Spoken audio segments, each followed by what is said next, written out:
কবিতাৰ শিৰোনাম প্ৰিয়তমা তোমালৈ এখনি চিঠি। কথা আৰু আবৃত্তিকাৰ অংগদ দাস। আৱাস সংগীতত কপিল, প্ৰকাশ আৰু অনংগ। মোৰ শৰীৰৰ প্ৰবাহিত তৃষ্ণা তুমি, তোমাক এপলক চোৱাৰ কিমান যে হেঁপাহ মোৰ। তুমি হয়তো নুবুজা প্ৰেমৰ সাগৰৰ গভীৰতা কিমান। তুমি হয়তো নুবুজা মৰম ভালপোৱাৰ অনুভূতি কি।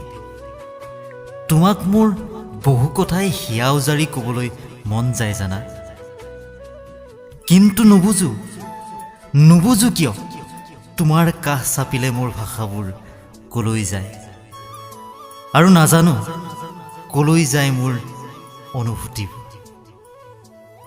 হয়তো ভালপোৱাবোৰ এনেকুৱাই নিঃশব্দ নেকি।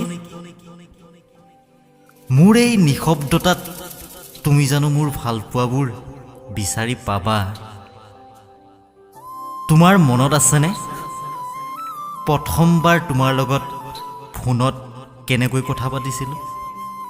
একেটা কথাকে যে বাৰে বাৰে সুধিছিলোঁ, ভাত কিহৰ লগত খালা, ভাত কিহৰ লগত খালা, ভাত কিহৰ লগত খালা।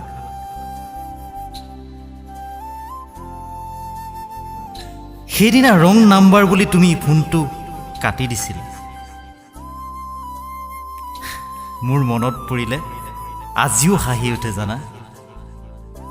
নাজানো তুমি কি ভাবিছিলা।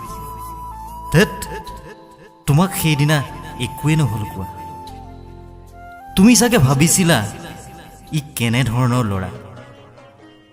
আচলতে কি জানা, তোমাৰ প্ৰতি থকা মোৰ মৰম ভালপোৱা মই ভাষাৰে বুজাব নোৱাৰো জানা।